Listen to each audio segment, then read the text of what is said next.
انا هوريك حاجة دلوقتي، بس عاوزك تجمد قلبك، لان اللي انت هتشوفها دي صورة جثة، ولكن رافضة انها تتشرح.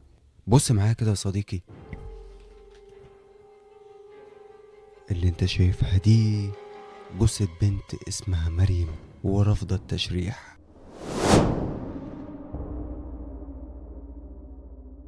يعني ايه جثة ورافضة التشريح؟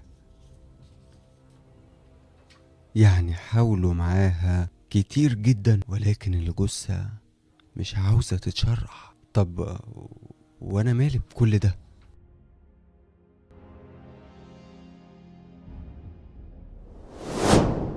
لان بكل بساطة الدكتور المسؤول عن تشريح الجثة طلب مساعدتي، وهنا عرفت حاجة مهمة جدا اول ما مسكت التقرير، ان الميت ده مش مجرد جسد مرمي كده وخلاص، لا، ده بيعمل حاجات مهمة جدا علشان يعرفك هو مات ازاي.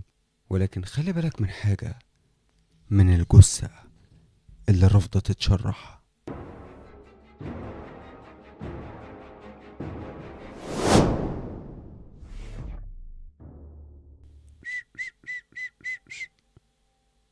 الكتاب ده حلو قوي، المهم سيبك منه دلوقتي، خلينا في المهم. السلام عليكم عيلة المرعبين، عاملين ايه؟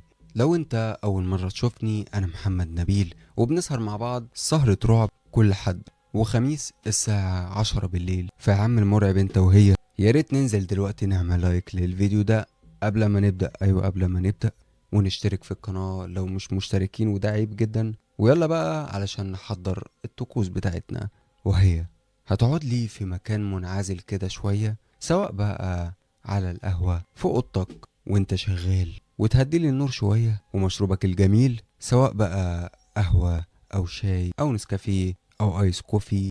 شوف بقى يا معلم انت بتحب ايه، ولكن انا افضل القهوة، ويا سلام بقى لو كانت سادة. ما تجروش ريقة، هقوم اعملها دلوقتي. وبعد ما تحضر لي الطقوس بقى تحط لي السماعات في ودنك، وعاوزك تقعد معايا شوية علشان هاخدك لعالم تاني خالص في القصة دي بالذات، لان القصة دي خارجة من قلب المشرحة، ودي حاجة مش عادية. وبالمناسبة احنا ما سهرناش سهرة في المشرحة قبل كده، لا ثانية صدق سهرنا، بس الكلام ده من بدري. المهم المرة دي غير كل مرة، فيلا بينا يا مرعبين علشان نبدأ السهرة. الحكاية كلها بدأت معايا لما جات لي شغلانة عن طريق الصدفة، وأنا ماسك التليفون بتاعي كده وبقلب، فلقيت مطلوب موظف في شركة كويسة جدا، وليك تأمين وليك بدلات والحاجات اللي انتوا عارفينها دي. وبما اني عندي 27 سنة، وما شاء الله من ساعة ما اتخرجت وانا قاعد. وبالمناسبة يعني انا ما اتخرجتش من حاجة كبيرة قوي، لا، انا اخدت الثانوية وقعدت، ومن ساعتها وانا تقريبا كده ما عمرتش في شغلانة. كل شغلانة اروحها ما كنتش بكمل فيها اسبوعين تلاتة واروح سايبها، معرفش، مش بتيجي معايا. المهم لقيتهم حاطين رقم للوظيفة دي اللي انا معرفش هي ايه اصلا، فرحت واخد الرقم ورحت بعت لهم على الواتس، ممكن تفاصيل، لا اكتر ولا اقل. بعديها بحوالي نص ساعة بالظبط لقيت التفاصيل وصلت لي، وهي ايه بقى؟ اهلا بيك، برجاء التوجه الى مقر العمل، وهو في العنوان الفلاني الفلاني، ويكون معاك صورة البطاقة. بس كده؟ فعلشان كده مرعبين، تاني يوم نزلت من البيت وطلعت على العنوان اللي كان في منطقة الجيزة. أول ما رحت هناك العنوان كان في عمارة كبيرة، والشقة اللي فيها العنوان بالظبط كانت في الدور الأرضي. دخلت ولقيت المكان عبارة عن مكتب عمل بمعنى أصح، فعرفتهم على نفسي وقلت لهم أنا جاي من خلال إيه، وفضلت قاعد مستني شوية وادوني الابليكيشن ومليته. وبعدها دخلت علشان اقعد مع الاتش ار. اول ما قعدت معاه سألني نفس السؤال اللي بكرهه، وهو كنت شغال فين قبل كده؟ يا دي النيلة. فقلت له يعني اشتغلت حاجات كتيرة كده، بس ما علينا يعني يا حوا، هي الوظيفة ايه؟ فعرف ان انا بتهرب من السؤال وراح قايل لي ماشي اقول لك الوظيفة ايه، بس خلينا الاول كده ندردش مع بعض شوية علشان اعرف هنزلك فين؟ فقلت له زي بعضه ندردش. ففضل بقى يسأل الأسئلة الرخمة: انت معك مؤهل ايه؟ طب انت خلصت جيش ولا لا؟ طب انت مش عارف ايه، لحد ما زهقت. فقلت له انتوا طالبين ناس تشتغل ولا اقوم امشي؟ فمش عايز اضيع وقت على الفاضي. فلقيته قال لي: اهدى بس، انت متعصب ليه؟ ده سؤال عادي يعني، الاسئله اللي بسالها لك دي علشان اعرف احدد نوع الوظيفه بتاعتك. فقلت له: يا سيدي كنت شغال كذا كذا ومعايا كذا مخلص جيش. فقال لي: خلاص تمام، ممكن تستنى برا شويه وهبعت لك تاني. يا دي النيله. فرحت واخد بعضي ورحت طالع وفضلت قاعد مستني بره بتاع ربع ساعه كده. بعدها راح بعت لي تاني وقال لي: بص يا استاذ، انت هتنزل حارس امن في مشرحة في التجمع الخامس. فقلت له: حارس امن؟ قال لي: ايوه، في مشكلة؟ فقلت له: لا لا. فافتكرت ان المشكلة مش في حارس الامن، المشكلة في المشرحة. فقلت له: هو حضرتك قلت المشرحة؟ فقال لي: ايوه. مالك في ايه، حاجة غريبة يعني؟ فبلعت ريق وقلت له: ايوه طبعا غريبة، مجال يعني ما اشتغلتوش قبل كده. فقال لي: لا لا ما تقلقش، الشغل هناك هادي خالص، انت هتروح اصلا هتقعد مش هتعمل اي حاجة غير انك هتسجل اللي داخل واللي طالع، وملكش دعوة باي حاجة، وفي كده كده ناس هناك معاك هتساعدك وتفهمك الدنيا ماشية ازاي. فقلت له: ماشي، نجرب على الله. قال لي: خلاص، هتنزل دلوقتي تستلم اللبس وشغلك هتستلمه من بكرة. قلت له: ماشي، وخدت بعضي ومشيت. وقلت يلا، اهو الجنيه اللي داخل احسن من اللي خارج، بدل ما انا قاعد كده في البيت وعمال اصرف في فلوس عمال على بطال. تاني يوم يا عم المرعب، رحت عامل ايه، خدت بعضي وطلعت على عنوان المشرحة اللي كان في التجمع الخامس. وبصراحة المواصلات كانت شبه كويسة، مش متعبة ولا حاجة. اول ما وصلت هناك، المشرحة كانت كبيرة جدا وشكلها نضيف كده، مش زي المشارح اللي بنشوفها في التلفزيون دي، اللي تبص تلاقي واحد داخل شايل جسم بني ادم هنا والراس بتاعته الناحية التانية. لا، الكلام ده ما كانش موجود نهائي. وبالمناسبة يعني ده تعبير مجازي، سيبك من الكلام ده. المهم اول ما وصلت عرفتهم ان انا لسه نازل جديد وكده. الوقت اتأخر، صح مطبق والله. فاللي حصل ايه، اللي استقبلني واحد اسمه بدر، واحد كده اول ما تشوفه مش هتقول عليه غير كلمة واحدة: لطخ، بني ادم لطخ. فقال لي: اهلا بيك اهلا بيك، تعالى تعالى معايا. عارف انت جو اللي هو ما صدق يجي له واحد جديد عشان اترايس عليه، هو كان بيعمل كده. دخلت معاه على جوه ودخلنا الاوضه بتاعه المدير وعرفته انا مين وجاي اعمل ايه، والراجل خد مني الورق بتاعي وقال لي تمام. وبص البدر وقال له: فهمه كل حاجه وعرفه على المكان من اوله لاخره. وبدر قال له: اطمن اطمن يا باشا، اعتبره حصل يا دكتور. ورحنا طالعين انا وبدر ده من الاوضه، وطلعنا على فين، على غرفه تانية كده مليانه دواليب. وبدر قال لي: بص يا سيدي، الاوضه دي هي اللي بنغير فيها هدومنا، وعدم لا مؤاخذه يعني الهدوم بتاعك هتركنها هنا على اي جنب لحد ما نشوف لك لوكر فاضي، وبعد ما تغير تعالى لي بره هتلاقيني قاعد قدام البوابه. بعد ما طلع: انت شكلك رخم، انا اول ما شفتك قلت انت لطخ. طلع وانا غيرت هدومي ولبست اليونيفورم، وبعدها رحت طالع على بره. كان قاعد على كرسي وحاطط قدامه راديو قديم كده وكوبايه شاي لسه بيلقم السكر والشاي بتاعها. ولقيته قال لي: هات الكرسي اللي هناك ده وتعالى اقعد جنبي. فرحت جبت الكرسي الخشب اللي كان محطوط بعيد شويه وقعدت جنبه.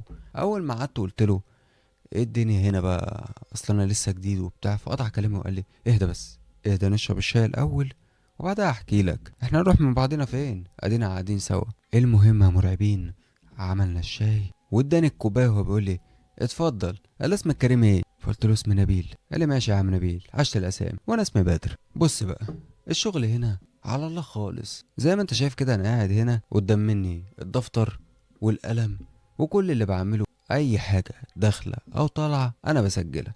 اي حاجة بمعنى كلمة اي حاجة، يعني مثلا واحد داخل بازازة دواء هسجلها، دكتور خارج بمعدة من جوه هكتب اسم الدكتور والوقت اللي خرج فيه والمعدة اللي خرجت، كل حاجة بما فيهم ايه بقى، الجثث. اي جثة داخلة هكتب بياناتها والدكتور المسؤول عن تشريحها، وبس كده. هو ده شغلنا، لا اكتر ولا اقل.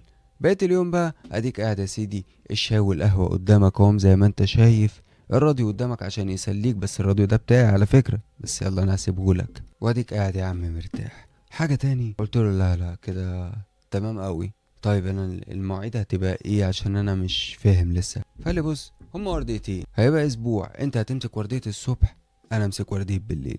الاسبوع التاني انت تمسك وردية بالليل، انا امسك وردية الصبح، وهكذا ونبدل مع بعضينا. فقلت له ماشي. قال لي بس خد بالك، وردية بالليل على قد ما هي راحة بس نوش حبتين. فقلت له نوش ازاي يعني؟ فقال لا لا لا سيبك من الكلام ده، مش وقته خالص. لما تيجي تنزل بالليل هفهمك كل حاجة. المهم، رحت ماسك الدفتر اللي كان قدامه وبدأت ان انا اتفحصه كده علشان افهم هو بيكتب ايه هنا، ايه الحاجات اللي بتدخل الحاجات اللي بتخرج، اسامي الدكاترة، لحد اما فهمت ان الموضوع مفيش ابسط منه. ويفوت اسبوع يا مرعبين واكون فهمت الشغلانة. في الاول الموضوع كان تقيل على قلبي حبتين، لان شايف جثث داخلة وجثث خارجة ومنظر الدم وحاجة كده محدش يستحملها. وفي خلال الاسبوع ده بقى كنت عرفت مين حمدي.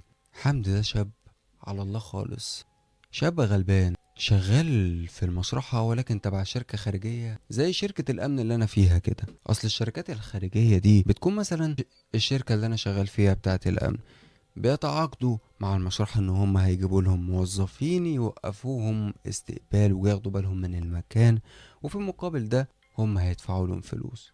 يعني المشرحة مش بتكون هي المسؤولة عننا، لا، الشركة بتاعت الأمن هي المسؤولة. وحمدي ده كان كده بس كان تبع شركة تانية، وكان شغال بقى ايه، ان هو بيساعد الدكاترة في التشريح. يعني هدي يا حمدي، شيل دي حطها في التلاجة يا حمدي، وحمدي حاضر ونعم يا دكتور. وبس كده لحد ما جه اليوم اللي خلاص هيبقى تاني يوم هنزل فيه شفت مسائي، وبدر هينزل هو في شفت الصبح. فلقيت بدر قاعد معايا قبل ما يمشي وقال لي اسمع يا نبيل، جه الوقت اللي اعرفك فيه هتعمل ايه في الشفت المسائي.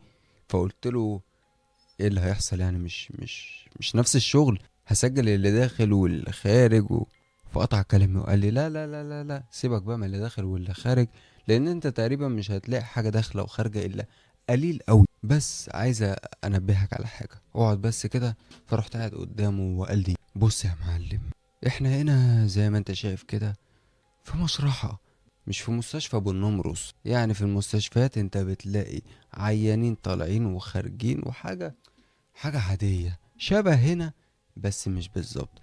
لكن هنا انت عارف اللي فيها جثث داخلة وجثث خارجة، ده غير بقى ايه الجثث اللي جوه في التلاجات.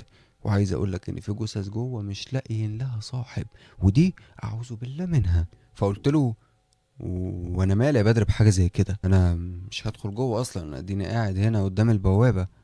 قال لي اه بس انت الصبح غير بالليل. الصبح يعني الناس داخلة وناس خارجة والدنيا فيها براح كده قدامك، مفيش خوف. ولكن بالليل عايز انبهك بقى على حاجة، انت قاعد لوحدك، الباب اللي انت شايفه بتاع المشرحة ده مقفول، مفيش اي حد جوه الا بقى، ودي حاجة قليل اوي لما بتحصل، كل فين وفين لما تلاقي كده دكتور مطبق علشان يخلص تقرير في تشريح الجثة اللي معاه جوه، ودي حاجة يعني قليلة اوي لما بتحصل. فبص يا معلم، اللي عاوز اوصله لك انك قاعد مكانك، سمعت صوت حد بينده عليك، سمعت حد ماشي، كبر الدماغ، ملكش دعوة. فقلت له يعني ايه ماليش دعوة؟ لما حد يخش يسرق ابقى ماليش دعوة؟ اما انا جاي هنا اعمل ايه؟ فلقيته انت غبي باين عليك. قلت في سري اخرتها لطخ بيقول عليا غبي ده وبعدين. فقال لي يا ابني افهم، انا زي ما بقول لك احنا هنا في مشرحة، يعني جوه في جثث، يعني عفاريت بمعنى اصح. فهتسمع صوت صراخ، صوت عيال، صوت حد بيجري، خيالات. سيبك من كل ده، الراديو قدامك اهو، هتروح مشغل القرآن وعايش مع حالك ومكبر الدماغ خالص. لما ما تركزش معاهم صدقني مفيش حاجة هتحصل، بس لو ركزت يبقى عليه العوض ومنه العوض بقى، هيحصل فيك زي ما حصل لحمدي. قلت له ماله حمدي؟ قال لي انت متعرفش ولا ايه؟ مش حمدي بيقولوا هوبا دماغه لحست ومشي؟ قلت له مشي؟ مشي فين؟ انا لسه شايفه من كام يوم. قال لي لا لا ما هو قدم استقاله ومشي، بيقول لك قال بيشوف عفاريت هنا وبيشوف جثث بتتحرك وبتنده عليه. اقعد اقعد اقعد يا نبيل وروق كده واعمل لك كوبايه شاي ومفيش حاجة هتحصل ان شاء الله. يلا انا همشي بقى لحسن الشفت بتاعي خلص، سلام. بعد ما مشي فضلت باصص له كده وهو ماشي. لطخ، بني ادم مستفز. عايز اقول انا ما كنتش خايف، هو اللي خوفني اصلا. بعد ما مشي قعدت على الكرسي بتاعي. كانت لسه الساعة 9 بالليل، الدنيا كانت هادية، الدكاترة كانت لسه جوه بعض، يعني الدكاترة مش كلهم. لحد ما الساعة جت 10 بالليل، وفي الوقت ده لقيت عربية جاية من بره وشايلة فيها جثة. ففي الوقت ده اصلا ما كانش موجود جوه غير دكتور واحد، وهو الدكتور شعبان. وهو كان مستني اصلا لحد ما الجثة دي توصل ويستلمها، وبعدها يبقى يمشي. المهم يا مرعبين، الجثة وصلت والدكتور شعبان استلمها، وانا قاعد لقيته نادى عليا وقال لي خد يا نبيل. فرحت له، قال لي تعالى تعالى ساعدني بس هندخل الجثة دي جوه. فهنا اترعبت بصراحة، كنت بس يعمل ادخلها فتمام. شلناها انا والسواق بتاع العربية اللي جابها، ودخلناها على غرفة التشريح. ودي كانت اول مرة ليا ادخل الغرفة بتاعة التشريح دي. كانت غرفة كبيرة قوي مليانة تلاجات. واللي جه في خيالي وقتها ان اكيد التلاجات دي كلها جثث، اكيد ما فيهاش لانشون وجبنة يعني. فالدكتور شعبان قال لنا حطوها على الطرق اللي هنا وسيبوها. السواق مشي، وانا جيت اطلع ولكن لقيته بيقول لي نبيل انا قاعد شوية وبعدها هقفل وامشي، لان الجثة دي لازم افحصها قبل ما امشي واكتب التقرير المبدئي بتاعها وبعدها هسلمه. فقلت له تمام ماشي، انا مش هسجلك خروج دلوقتي وخلاص، لما تخلص ابقى اطلع براحتك. ورحت طالع وقعدت مكاني بره. على قد ما اترعبت لما الجثة دي وصلت، على قد ما ارتحت شوية ان الدكتور شعبان جوه، بقى في حد مسليني، ما بقتش قاعد لوحدي خلاص. المهم قفلت البوابة بتاعت المشرحة وفضلت قاعد مكاني. مسكت الراديو وحولت القناة، ولقيت شغال أغنية قديمة لفيروز. وكانت أغنية إيه بعشقها، رجعت الشتوية. فضلت قاعد أدندن مع الأغنية. كان مرة واحدة وأنا قاعد سمعت صوت حد حوالين المكان، فوطيت الراديو وبدأت انتبه أكتر الصوت ده جاي منين. ما كنتش عارف أحدد الصوت في الأول، ولكن بعد كده عرفت احدده، ده صوت خطوات حد ماشي. فبصيت ورايا في الممر اللي هو بتاع المشرحة نفسه، وقلت يمكن الدكتور شعبان، ولكن لا، مفيش حد جوه. حتى الغرفة بتاعت التشريح اللي في الوش جوه مقفولة اهي. وكنت شايف خيالات بتتحرك جوه غرفة التشريح، معنى كده ان الدكتور شعبان جوه وما طلعش. قلت ما فيش حاجة، ما فيش حاجة، مش هخوف نفسي. رحت معلي الأغنية تاني وفضلت قاعد شوية مرعبين، ولقيت نفس الصوت بيتكرر، صوت خطوات، ولكن المرة دي الصوت كان بيقرب. لفيت ورايا بسرعة وقلبي كان هيقف، لأن المرة دي شفت حد، شفت الدكتور شعبان بيقرب عليا. قلت له خير يا خير يا دكتور، في ايه؟ فقال لي مالك في ايه؟ قلت له مفيش، اتخضيت بس شوية. خلصت؟ فقال لي لا، انا محتاج مساعدتك بس جوه، ممكن تيجي تقف معايا؟ اعمل معاك ايه؟ قال لي مفيش، هتقف معايا شويه بس، مش تعمل اي حاجه، هتناولني عده بتاع، مش تعمل اي حاجه. فقلت له طب قال لي ما تخافش يا سيدي، محدش هيدخل دلوقتي، وبعدين اللي هيدخل يسرق ايه يعني؟ تعالى بس تعالى. شكله كان واضح كده ان هو مجهد، كان طالع عرقان كانه كان بيجري جوه. المهم دخلت معاه وانا مرعوب. اول ما دخلنا جوه لقيت الجثه زي ما هي محطوطه على الترول. ما كنتش لسه شفت شكلها، كل اللي شفته انها نايمة على الترول، ونايمة على ظهرها ومتغطية بملاية بيضة. والمكان من حواليها زي ما انتوا شايفين كده كان مريب. فايه اللي حصل بقى يا مرعبين؟ ايه اللي حصل ان الدكتور شعبان قال لي بص يا نبيل، انت بس هتساعدني يعني احرك الجثة يمين اجيبها شمال، اقول لك ناولني المقص ده وهكذا بس. لان انت عارف ان حمدي مشي، ما تعرفش ايه اللي حصل له بقى، وخد بعضه واتجنن ومشي. بس من ساعة ما مشي واحنا محتاسين شوية، فمعلش النهاردة هتساعدني بس. فقلت له ماشي يا دكتور، مش مشكلة.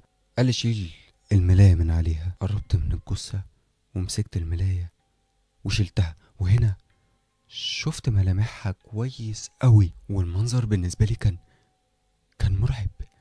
ليه؟ لان الجثة زي ما انت شايف كده مرعب، كانت لبنت، وكانت فاتحة عينيها على الآخر. طب ازاي؟ طبعا لما شفت المنظر اترعبت، ندهت على الدكتور شعبان وقلت له يا دكتور دي مفتحة عينيها. فقال لي ايوه ايوه ما تقلقش ما تقلقش، ده عادي عادي. ناولني بس انت المشرط اللي هناك ده. ناولته المشرط وقرب من الجثة، ولكن اول ما حط المشرط عند صدرها لقيته حصل له حاجة غريبة. جسمه بدأ يترعش ورجع لورا والمشرط وقع من ايده. فجريت عليه وقلت له مالك دكتور شعبان، انت كويس؟ فقال لي انا كويس، مفيش حاجة مفيش حاجة. فقام وقعد على الكرسي وبدأ ان هو يهدى كده. فهنا ادركت ان في حاجه غريبه بتحصل. فقربت عليه وقلت له انت كويس طيب؟ فزعلي وقال لي يا سيدي ما قلت لك كويس. بعدها قال لي معلش معلش يا نبيل انا اسف. قام وقرب من الجثه تاني وهو في ايده المشرط، وقرب منها وسمعته هو بيقول بسم الله الرحمن الرحيم اعوذ بالله من الشيطان الرجيم، وقرب المشرط من صدرها وغرزه. واول ما ده حصل طلع من صدرها دم، ولكن دم لونه اسود. انا لما شفت الدم اتصدمت، هو كمان اتصدم، ونفس اللي حصل له تاني. بدأ يترعش ورجع لورا، وقع على الارض. قربت عليه تاني وقلت له يا دكتور انت في ايه؟ هو ايه اللي بيحصل؟ فقال لي مش عارف الجثة مش عاوزاني اشرحها. فقلت له انت بتهزر، يعني ايه الجثة مش عايزاك تشرحها؟ قال لي زي ما بقولك الجثة مش عايزاني اشرحها. كل ما بقرب منها ايدي بتترعش، جسمي كله بيترعش، وبحس ان في حاجه نطرتني لورا. انا ندهت لك علشان كده. انا بتحصل معايا حاجات مرعبه اثناء التشريح، ولكن مش كده. انا اول مره اشوف جثه رافضه التشريح. والعمل ايه؟ اصلا انا مش فاهم حاجه. العمل ايه؟ طب دلوقتي نشيلها والصبح نبقى نشوف الصباح رباح. فقال لي لا اصبر بس، انا هلاقي حل دلوقتي. ولكن الحل جه من عند ربنا. وايه هو؟ النور قطع. مع قطع النور بدأت أسمع صوت خطوات في المكان، ومش خطواته بس، ده أنا بدأت أسمع صوت واحدة ست بتضحك. ولما النور جه لقيت حصلت حاجة غريبة. جثة الست اللي كانت مرمية على ظهرها لقيتها قاعدة وبصلنا وهي مبتسمة. لا، هي مش بصلنا، دي بصلي أنا بس، لأن لما بصيت ورايا لقيت الدكتور شعبان واقع على الأرض ومغمى عليه، أو الله أعلم مات ولا راح في مصيبة. فبصيت لها وفضلت واقف متسمر مكاني مش عارف اعمل ايه. جسمي كله كان بيترعش. لقيتها ابتسمت اكتر وقالت لي هو مش باصص للمكان المناسب، وده غلط. مش معنى ان انا جثة بلا روح يبقى مش هتكلم، لا، انا هتكلم وهقول كل اللي حصل. تتكلمي تقولي ايه؟ انا ماليش دعوة، انا عايز اطلع من هنا. فقالت لي هو دخول المشرحة زي خروجه؟ قرب يا نبيل قرب ما تخافش. لقيت نفسي لا اراديا بقرب منها لحد ما بقيت واقف قدامها، وقالت لي السر مش هنا، السر هنا. وكانت بتشاور ناحية شعرها. انا مش فاهم حاجة اصلا. وقالت لي اوعى تخليه يعمل كده تاني، لانه لو عمل كده انتوا الاتنين هتدفعوا التمن. فهمت. فقلت لها لا اراديا كده حاضر حاضر فهمت. ولقيتها رجعت تاني ونامت على ظهرها والنور قطع. ولما جه تاني لقيت الدكتور شعبان بدأ ان هو يفوق ويقوم وهو ماسك دماغه وعمال يتوجع. فقال لي هو في ايه؟ ايه اللي حصل؟ فقلت له ما فيش حاجه، حصلت تقريبا كده. هو ما كانش فاكر ايه اللي حصل اصلا. فقال لي انا مش فاكر ايه اللي هو انا نمت. فقلت له انت نمت. فقال لي طب يلا خلينا نخلص اللي ورانا. وراح مسك المشرط وقرب من الجثه، ولكني وقفت وقلت له ثانيه واحده. ما تسيب صدرها، بص كده في حاجة في دماغها من ورا. فلقيته قال لي فين ده؟ وراح مميل دماغها وبص ورا. ولما بص ورا اكتشفنا ان في فتحة في دماغها. فقال لي ايه ده مكان رصاصة. وساب صدرها خالص وبدأ ان هو يفحص في دماغها، وتأكد فعلا انها مضروبة بالنار في دماغها. وخلصنا تشريح الجثة وكتب التقرير بتاعه. وبعدها طلع من المشرحة. وانا عملت ايه؟ طلعت من غرفة التشريح وقعدت على الكرسي بره.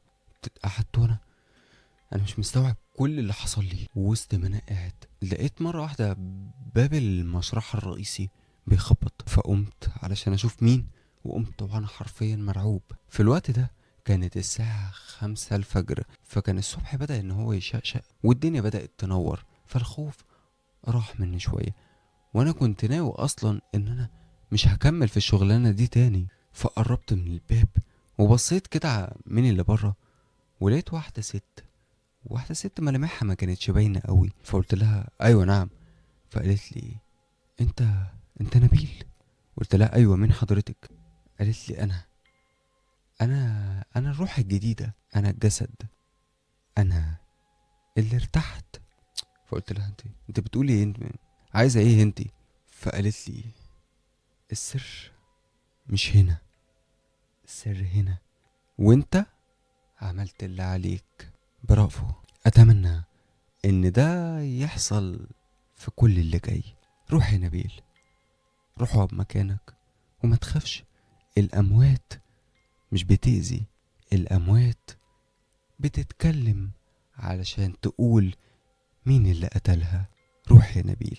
رجعت قعدت على الكرسي بتاعي وادركت حاجة مهمة. فهمت الست دي قالت لي كده ليه، لانها مش عاوزة جسمها يفضل يتشرح وهي ميتة.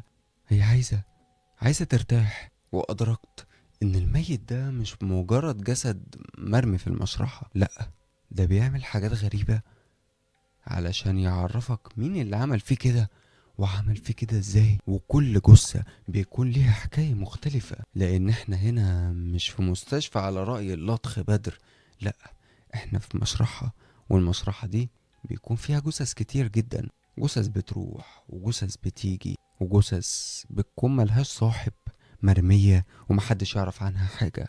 بس كل ده مش مهم، المهم انك تخلي بالك من الجثة اللي رفضت التشريح. بص بقى يا مرعب، بص يا مرعبة، احنا كده خلصنا سهرة النهاردة، فعاوزك تقول لي رأيك جدا. ثانية واحدة، اصبر بس اصبر، مالك مستعجل ليه عشان تقلب؟ لو خدت بالك الفيديو ده والفيديو اللي فات فيهم حاجة مختلفة كده، فعاوزك تقول لي نستمر في النوعية دي من الفيديوهات ولا نرجع للرعب اللي على أصوله بقى، واللي فيه جن وأشباح وحاجات من دي. اللي حصل معانا في القصة دي كان رعب واقعي شوية، انما اللي كنا بنحكيه في السهرات اللي فاتت جن وعفاريت واشباح واموات، فده كان رعب ولكن مش واقعي بنسبة كبيرة. فانت اللي هتحدد احنا عاوزين ايه. وما تقلقش، احنا دلوقتي بقى معانا صور ومعانا تقارير وجبنا برينتر والدنيا بقت جميلة اوي معانا. يعني اطلب يا سيدي وهتلاقي كل اللي انت عاوزه. وبفكرك لو حضرتك، وده عيب جدا، لسه ما اشتركتش في القناة، يا ريت تشترك علشان تنضم لعيلتنا، عيلة المرعبين. وتفضل دلوقتي انزل، ده لو انت يعني لسه ما عملتش، اعمل لايك للفيديو ده وتسيب لي كومنت تقول لي فيه لو عندك اي ملاحظات. وهستناكم السهرة الجاية في قصة هتكون مختلفة جدا وجديدة عن كل اللي فات. كان معاكم محمد نبيل، سلام عليكم.